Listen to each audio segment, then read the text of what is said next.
ಎಲ್ಲ ದಾನಕ್ಕಿಂತ ವಿದ್ಯಾದಾನ ಬಹಳ ಮುಖ್ಯವಾದ್ದು.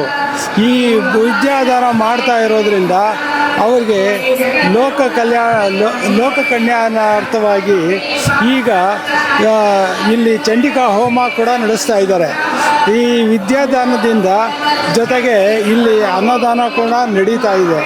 ಅದಕ್ಕೋಸ್ಕರ ಅವ್ರಿಗೆ ನೂರಾರು ಕಾಲ ಚೆನ್ನಾಗಿ ಇದ್ದು ಆಯುರಾರೋಗ್ಯ ಐಶ್ವರ್ಯಗಳು ಅವ್ರಿಗೆ ದಯಪಾಲಿಸಲಿ ಅಂತ ಕೇಳ್ಕೊಳ್ತೀನಿ.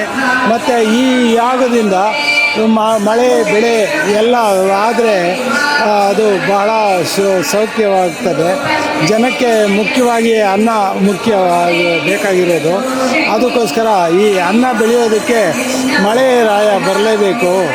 ಈಗ ಸುಡು ಬಿಸಿಲಲ್ಲಿ ಇಂತಹ ತಣ್ಣಗಿರೋ ಜಾಗದಲ್ಲಿ ಅವರು ಎಲ್ಲ ಮಾಡಿರೋದ್ರಿಂದ ಅವ್ರಿಗೆ ಖಂಡಿತ ಆಗಲು 100 ಕಾಲ ಚೆನ್ನಾಗಿರಲಿ ಅಂತೇಳಿ ಆಶಿಸ್ತೀನಿ.